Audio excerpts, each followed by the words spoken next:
Perjalanan manusia. Saat ini manusia berada di alam dunia. Alam yang ketiga dari perjalanan, yang pertama yaitu diciptakan ruh di sisi Allah Ta'ala. Dan kemudian ditiupkan ke alam kandungan selama 9 bulan, kemudian sampailah manusia ke alam dunia ini. Alam dunia adalah alam perjalanan menuju alam akhirat yang kekal abadi. Rata-rata umur umat Nabi 60 tahun hidup di dunia. Sebagaimana Rasul bersabda, umur umatku berkisar antara 60 sampai 70 tahun, dan sedikit di antara mereka yang melebihi itu. Dan setelah itu, di mana saja kamu berada, kematian akan mendapatkan kamu, kendatipun kamu di dalam benteng yang tinggi lagi kokoh. Setelah mengalami kematian, kemudian manusia menuju alam barzah. Alam barzah adalah persinggahan pertama setelah kematian. Rasul bersabda, sesungguhnya kubur adalah persinggahan pertama dari tahapan-tahapan akhirat. Jika seorang selamat darinya, maka tahapan yang berikutnya lebih mudah darinya. Dan jika tidak selamat maka tahapan yang sesudahnya lebih berat darinya. Dalam sabda yang lain, kuburan adalah awal rintangan dari beberapa rintangan alam akhirat. Jika sukses di alam itu, maka setelahnya lebih mudah. Dan jika tidak sukses maka setelahnya lebih susah. Kemudian Rasul bersabda kembali, tiada pemandangan yang pernah saya lihat melainkan kuburan yang paling menyeramkan. Kemudian datanglah hari kiamat. Hari kiamat adalah hari hancurnya alam semesta dan waktunya dirahasiakan oleh Allah Ta'ala. Sebagaimana Allah berfirman, sesungguhnya hari kiamat itu akan datang, aku merahasiakan waktunya, agar setiap orang dibalas sesuai dengan apa yang telah dia usahakan. Di ayat yang lain, mereka bertanya kepadamu Muhammad tentang hari kiamat, kapan terjadi? Katakanlah, sesungguhnya pengetahuan tentang kiamat itu ada pada Tuhan. Tidak ada seorang pun yang dapat menjelaskan waktu terjadinya selain Dia. Hari kebangkitan. Setelah hari kiamat, semua manusia dihancurkan, dan setelah dihancurkan manusia dibangkitkan kembali. Sebagaimana Rasul bersabda, sesungguhnya pada hari manusia ada satu tulang yang tidak dimakan oleh bumi selamanya. Padanyalah ia disusun kembali pada hari kiamat. Mereka bertanya, tulang apa itu wahai Rasul? Beliau menjawab, tulang ekor. Tidak ada sisa seorang pun kecuali ia akan binasa, kecuali satu tulang yakni tulang ekor. Dari tulang itulah, manusia dibangkitkan kembali pada hari kiamat. Kemudian ditiuplah sangkakala itu sekali lagi, maka mereka tiba-tiba mereka berdiri, menunggu putusannya masing-masing. Rasul pun bersabda, aku adalah pemimpin anak Adam pada hari kiamat kelak.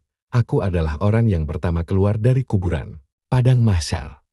Setelah manusia dibangkitkan, lalu digiringlah dan dikumpulkan di padang mahsyar. Allah berfirman, dan kami kumpulkan mereka seluruh manusia, dan tidak kami tinggalkan seorang pun dari mereka. Sesungguhnya orang-orang yang terdahulu dan yang kemudian, pasti semua akan dikumpulkan pada waktu tertentu, pada hari yang sudah dimaklumi. Manusia dikumpulkan pada hari kiamat dalam keadaan tidak beralas kaki, tidak berpakaian, dan belum dikitan.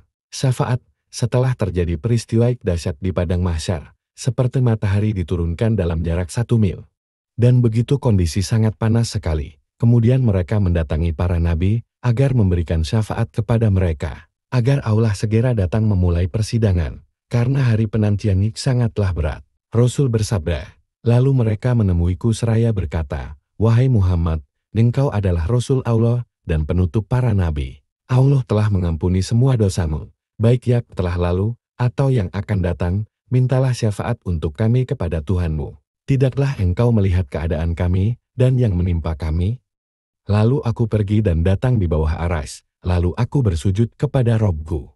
Kemudian Allah memberikan ilmu cara memuji Allah, dengan sanjungan dan pujian-pujian yang tidak diberikan kepada seorang pun sebelumku. Kemudian diseru kepadaku, wahai Muhammad, angkatlah kepalamu, bangunlah, mintalah pasti diberi, dan mintalah syafaat pasti dikabulkan syafaatnya. Dan datanglah Robbimu dan malaikat berbaris-baris, hisab atau perhitungan.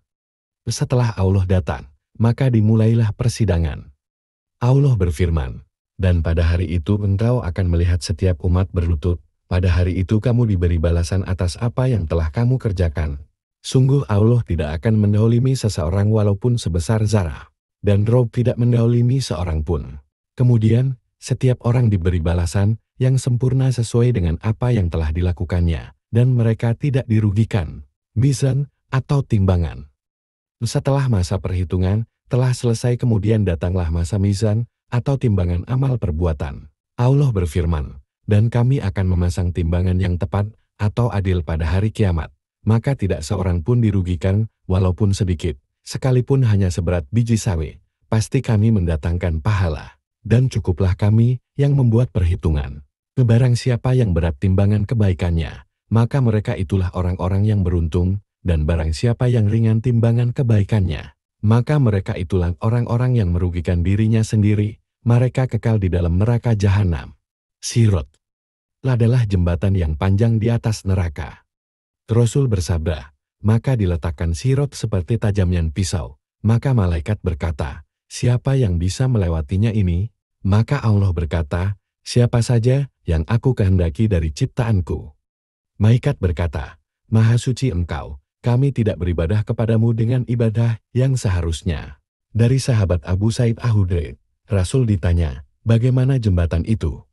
Beliau menjawab, jalan yang licin dan menggelincirkan. Pada besi-besi bengkok pengait, ada duri-duri yang keras. Seperti terdapat di daerah Najd, disebut dengan Asak Dalu. Lalu kaum beriman berjalan melewati seperti kedipan mata, sambaran kilat, angin yang mengalir, burung yang terbang, larinya kuda yang kuat, dan orang yang mengendarai unta. Maka ada yang selamat, dan ada yang tercabik-cabik terlempar serta ada yang terdorong masuk ke dalam api neraka jahanam. Setelah melewati Siratul, saat itu kondisi kaum mukminin, ada yang selamat, dan ada juga yang terjungkal ke neraka. Bagi yang selamat maka sampailah ke jembatan pembersin atau kantaroh. Kantaroh adalah sesuatu yang dibentangkan di atas air untuk ditegakkan kisos sebagai pembersih dosa-dosanya. Rasul bersabda, setelah orang-orang beriman diselamatkan melewati Siratul, mereka tertahan di kantaroh yang ada di antara surga dan neraka. Maka ditegakkan kisos di antara mereka akibat kedoliman yang terjadi di antara mereka selama berada di dunia. Setelah dibersihkan mereka pun diizinkan masuk surga. Allah berfirman, dan orang-orang yang bertakwa kepada Tuhannya dibawa dari kantaroh ke dalam surga berombong-rombongan. Sehingga apabila mereka sampai ke surga itu, sedang pintu-pintunya telah terbuka, dan berkatalah kepada mereka penjaga-penjaganya, kesejahteraan dilimpahkan atasmu, berbahagialah kamu. Maka masukilah surga ini, sedangkan kamu kekal di dalamnya. Dan kemudian masuklah ke dalam surga, dan ada pula yang masuk surga melalui syafaat dengan izin Allah Ta'ala. Syafaat adalah memberikan perantara bagi orang lain untuk memberikan manfaat atau menghindari kerusakan. Syafaat itu terjadi karena izin dari Allah Ta'ala. Allah berfirman, tidak ada yang dapat memberi syafaat di sisinya tanpa izinnya. Yang diizinkan bisa memberi syafaat antara lain, malaikat, para nabi, para syuhada, anak-anak, orang-orang yang beriman, serta keridhaan Allah Ta'ala, dan masih banyak yang lainnya yang dijelaskan dalam Al-Quran dan hadits. Dan setelah itu manusia dibagi menjadi dua keadaan, yaitu masuk surga dan neraka. Dan pembahasan surga dan neraka telah diketahui bersama, serta para ahli agama telah banyak membahas tentang keduanya. Wallahu alam, semoga kita dijauhkan dari neraka dan dimasukkan ke surga. Amin.